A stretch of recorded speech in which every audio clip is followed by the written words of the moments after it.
Bună ziua frumoși mei lei! Bine ați venit, dragii mei, la etalarea bonus cu mesaje de la cărțile Oracol, special pentru luna decembrie și valabilă pentru toți cei care aveți soare, lună, ascendent sau Venus în leu. Hai să vedem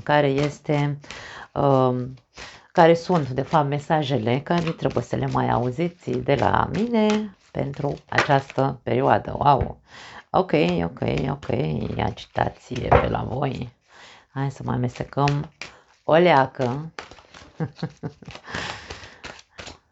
Bun, a vrut să sară ăsta. Trădare. Ia uite, ce frumos.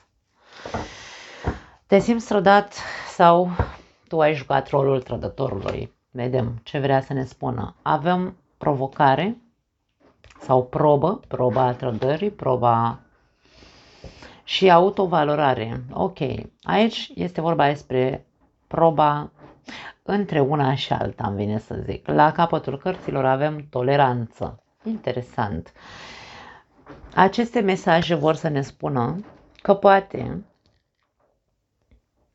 unii dintre voi ați trăit o trădare și acum sunteți puși la probă sau ați trecut printr-o trădare, viața v-a pus la probă să treceți prin această trădare ca să vă autovalorați, să vă...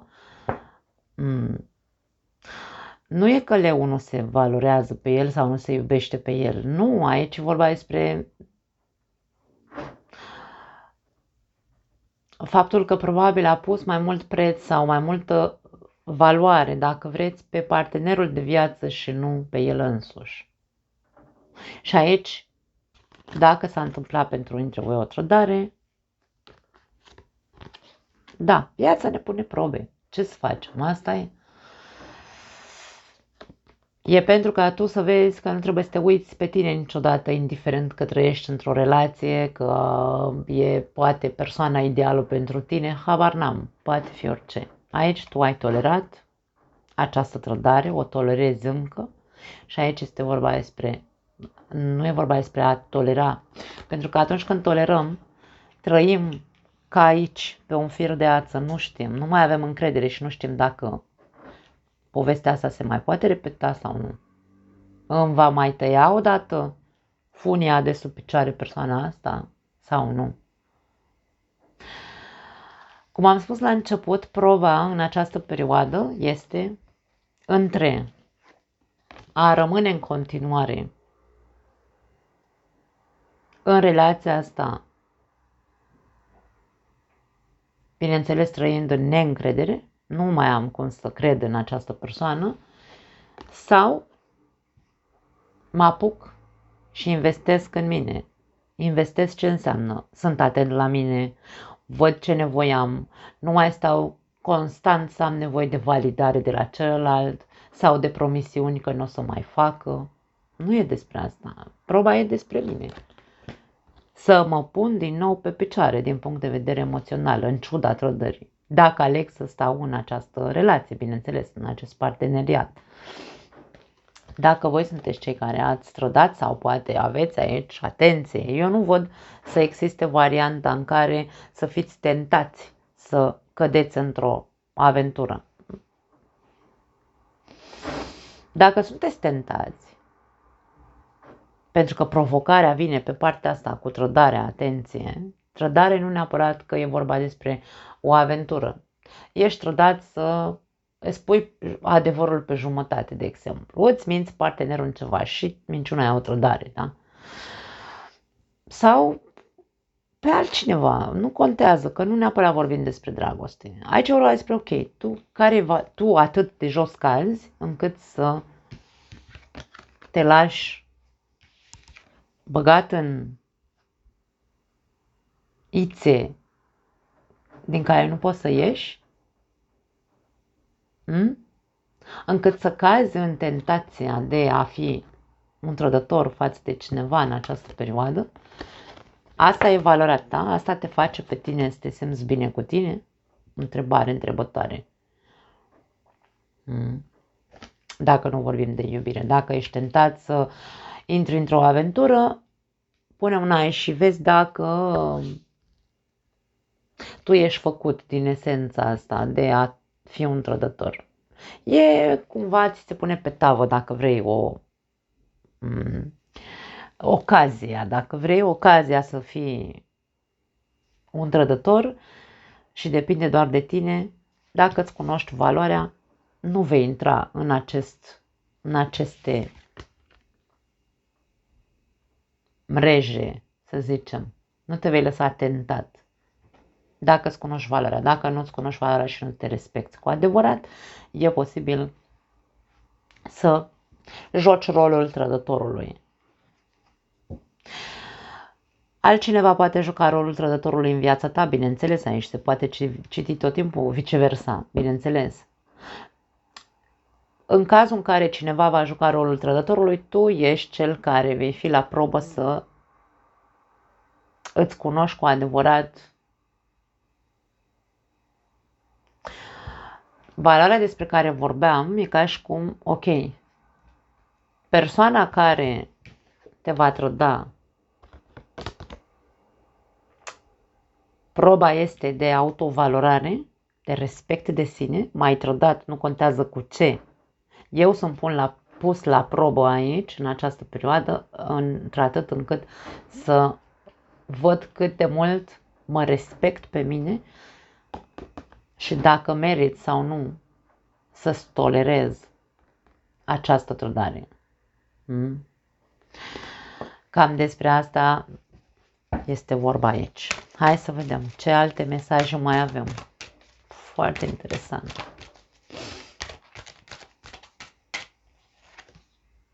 Fă mai puțin. Ai ieșit și la rac mesajul ăsta. Sau la gemeni. Nu știu exact. Nu contează. Fă mai puțin. Aici te văd făcând niște eforturi care poate că sunt exagerate. Dacă vorbim de faptul că ai fost trădat și tu tolerezi în continuare și bineînțeles că trăiești aici în neîncredere, da? Nu mai crezi în partenerul de viață, de ce ții să faci atâtea eforturi încât să-l faci pe celălalt să înțeleagă că a fost, că tu poți să tolerezi în continuare, fără să ceri nicio explicație? Aici nu e vorba despre a tăcea și a înghiți. Aici e vorba de a impune respect și de a spune lucrurilor pe lume, așa cum sunt. M-ai trădat? Ok.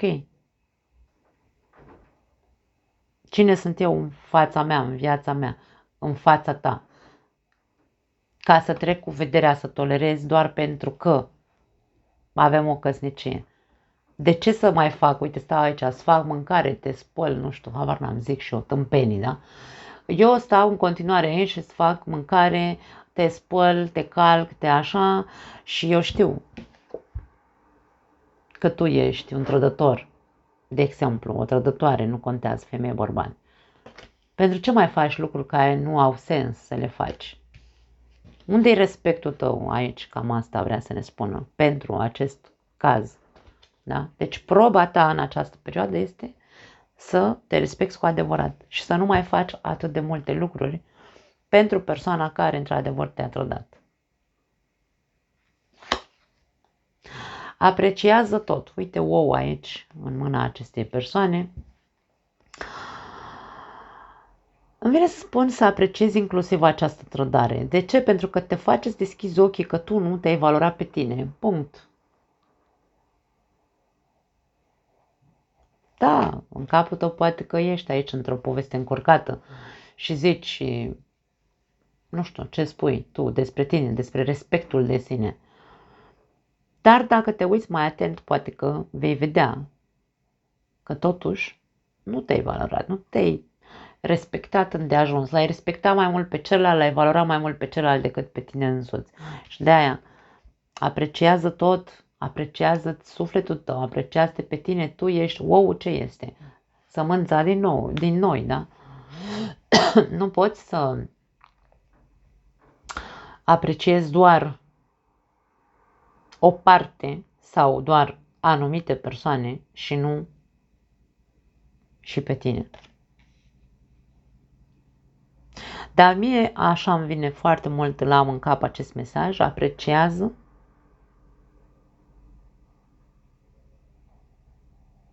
Că indiferent că în momentul de față te simți fragil, pentru că oul e foarte fragil, da? Să nu uităm, se lovește și se sparge imediat. Faptul că ești fragil înseamnă că ești foarte sensibil. Sau ești o persoană foarte sensibilă. Ai fost trădat, bineînțeles că în tine probabil că s-a rupt tot. Dar aici e vorba despre ok. Când apreciem faptul că ni s-a făcut un rău sau am fost trădați,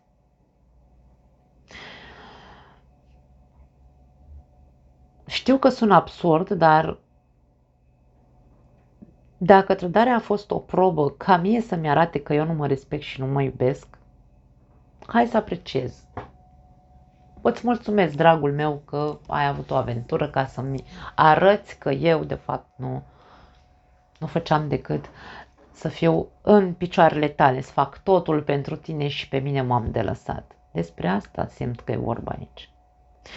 Aici, dacă vorbim despre povestea care am spus-o la început, că vei fi tentat într-un fel sau altul să fii un trădător sau cineva va juca rolul trădătorului în viața ta, aici este vorba despre, ok, intri în, da? Dacă tu îți cunoști valoarea, nu vei intra în a juca rolul trădătorului și dacă îți cunoști valoarea, nu vei intra în a ierta o trădare, nu vei tolera, vei ști dacă persoana respectivă merită sau nu să tolerezi. Și aici este vorba despre ok. Nu mai face nimic,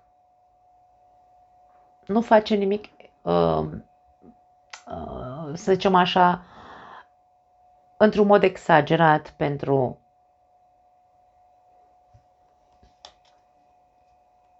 nimeni.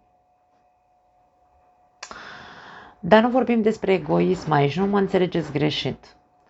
Este vorba despre a aprecia tot ceea ce facem. În momentul în care eu fac în exces pentru cineva, dar toate eforturile mele nu sunt apreciate. Aici e vorba de a aprecia totul, a mă aprecia pe mine, a aprecia, celălalt să aprecieze tot ceea ce eu fac pentru el, pentru ea.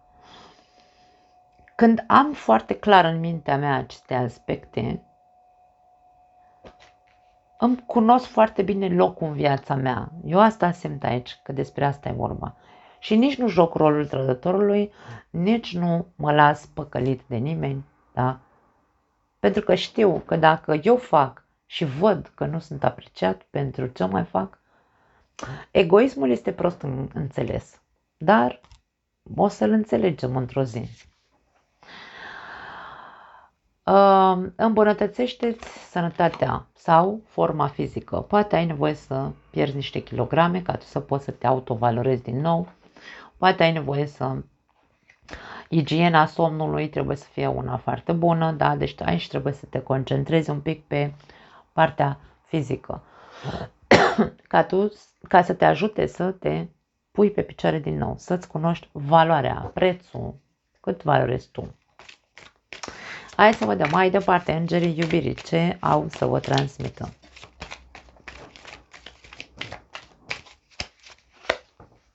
Copiii. Romantism și iubire sinceră.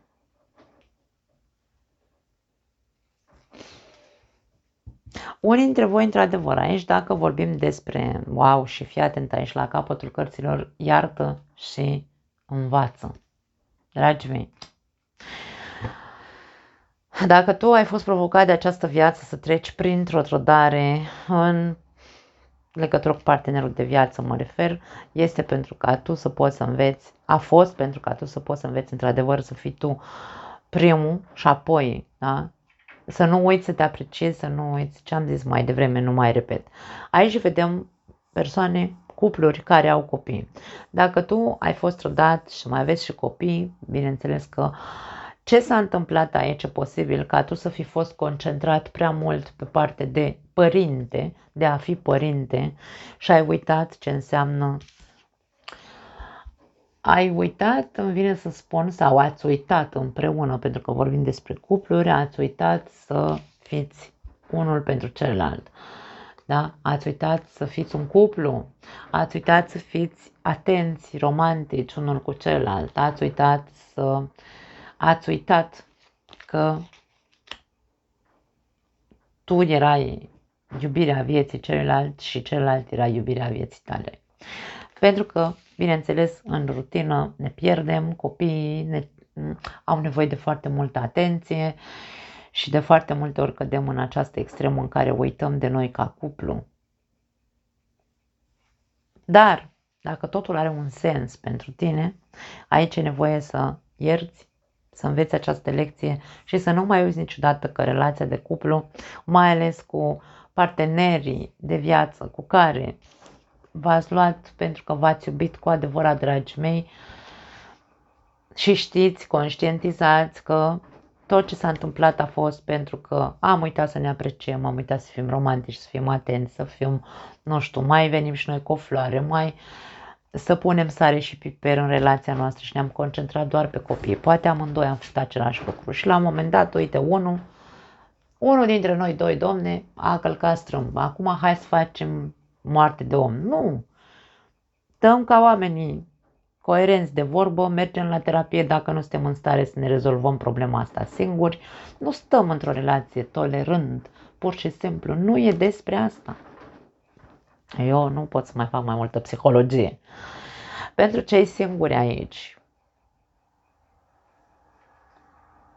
dacă tu de când ai fost trădat, de exemplu, sau ultima relație pe care ai avut-o a avut legătură cu trădarea și tu încă te regăsești în acea poveste încurcată în mintea ta, nimic nu are coerență, e ca și cum zici, de ce Domne a făcut așa ceva? Un pic de respect de sine îmi vine să zic. Lasă, Domne, povestea aia odată și ieși de acolo.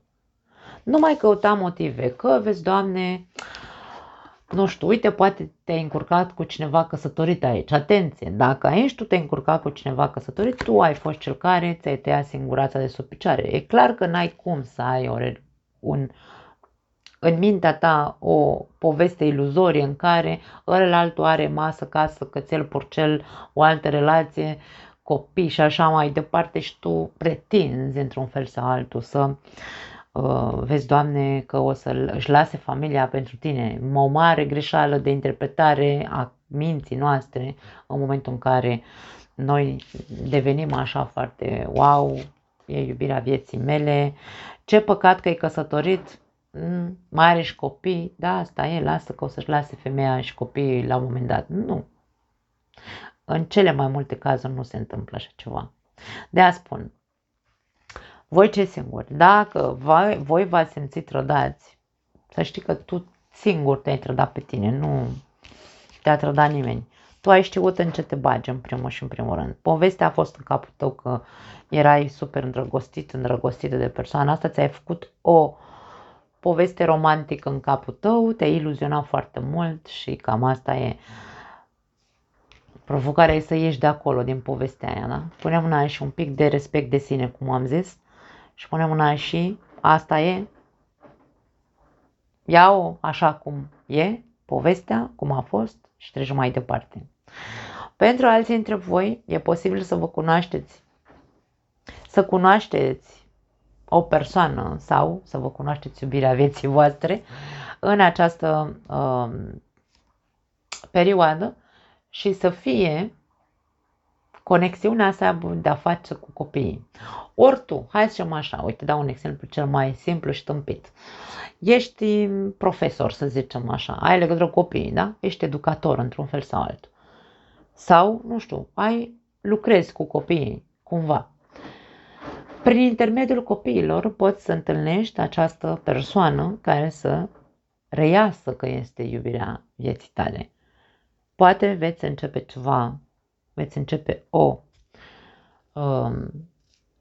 relație romantică sau poate deja te iluzionezi cu persoana asta. Ai grijă să nu fie căsătorită. E singurul lucru care țin să insist aici să-l spun pentru că simt că există și această variantă. Poate că această persoană are și copii sau poate tu ai copii din altă căsnicie, de ce nu? Dar aici este vorba despre o poveste romantică care poate începe și această persoană este, într-adevăr, persoana, îmi vine să spun, potrivită pentru tine. Iubire adevărată. Te iubește cu adevărat sau te va iubi cu adevărat sau va fi o relație adevărată, așa cum trebuie să fie. Chiar dacă există copii în această poveste. Hai să vedem și acest oracol ce are de spus. Nu l-am mai folosit de mult și am pus mâna pe el acum. Hai să vedem. Ok, am sărit. Am sărit două cărți. Ochiul, care ne vorbește despre invidie și ți se spune să te protejezi. Acum, invidia este și despre tine și despre persoanele din exteriorul tău. Nici nu fi tu ochios sau invidios pe alții care sunt ok sau care au mai mult decât tine, dar nici nu sta în preajma persoanelor care știi că sunt ochioase pe tine, da? Care sunt invidioase. Ieși din cercurile astea. Atunci încearcă să fii cât mai departe, să stai cât mai departe, pentru că protecția înseamnă îndepărtează-te. Cu cât mai departe sau cu cât mai mare e scutul de protecție, cu atât mai puțin te vor lovi energiile ochioase, dacă vrei. Dar din nou, insist, nici tu nu fi invidios. Protejează-te de acele sentimente de uite-mă pe ăla, de ce mă ăla îi merge bine, de ce mă ăla e fericit, nu știu, habar n-am. Eliberează de chestiile astea pentru că nu-ți facă niciun fel bine. Avem porumbelul aici. Pace și serenitate. Nici nu știu dacă e corect. Serenitate. Pace. Hai să numim pace. E momentul să trăiești în pace. E momentul să începi să te eliberezi de multe lucruri care, printre care și invidia, îmi vine să zic. Sau de acele energii, persoane din jurul tău care, într-un fel sau altul, nu te văd cu ochi buni și tu totuși stai pe lângă ele. E momentul să alegi pacea, îmi vine să spun. Și avem scrisoarea, care vine cu o surpriză. Poate că în această perioadă vei fi tu surprins în așa fel încât să zici mă simt mult mai liniștit în momentul de față. Liniște și pace. Aleg să mă eliberez de a mă uita în curtea altuia, aleg să mă eliberez de persoanele, să pun frână între persoanele care știu că sunt ochioase pe mine și uite, surpriză, surpriză, încep să mă simt din ce în ce mai ușor, mai în liniște și pace. Foarte interesant. Se schimbă vibrația aici, bineînțeles, dacă conștientizăm aici că trecem printr-o perioadă de probă în care ori conștientizăm că tolerăm pe degeaba și nu mai e momentul să tolerăm, nu mai e momentul să stăm să facem nimic pentru celălalt, ci pur și simplu încerc să-mi îmbunătățesc relația în cazul în care tot ce am vorbit mai devreme, să mă respect un pic mai mult pe mine, să pun mâna să am grijă de sănătatea mea, de corpul meu, să slăbesc dacă e nevoie. Cam astea sunt mesajele pentru voi, dragii mei. A ierta și a învăța, despre asta este urma. Hai să vedem și de aici 3 mesaje. Înconjoară-te de iubire. Înconjoară-te de persoanele care tu știi că te iubesc, că îți dau sfaturi bune, că îți vor binele. Ok. Și fă și tu același lucru.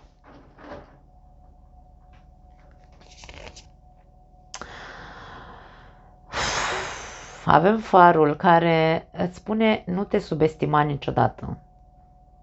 Să nu ai niciodată dubii în legătură cu valoarea ta. Asta ne spune acest mesaj. Și aici vorbim despre autovalorare. Tu ai uitat, tu nu te-ai mai respectat, nu te-ai mai iubit în ultima perioadă, nu tu. Unii dintre voi, bineînțeles. Aici este vorba despre a nu te mai subestima și a nu te mai îndoi că tu meriți.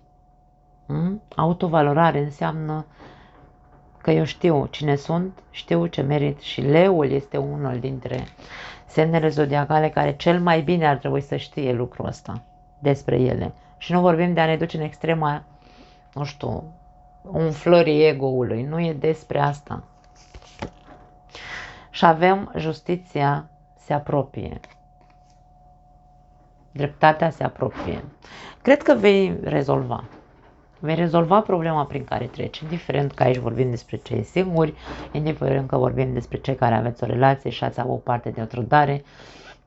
E ca și cum se termină, ești pe punctul, poate, justiția ne poate vorbi de o karmă, dar karma nu neapărat că, ok, dacă aici tu a trebuit, viața a vrut să-ți arate că tu nu te pui pe tine pe primul loc, că te lași mai prejos decât celălalt, nu sunteți pe același nivel.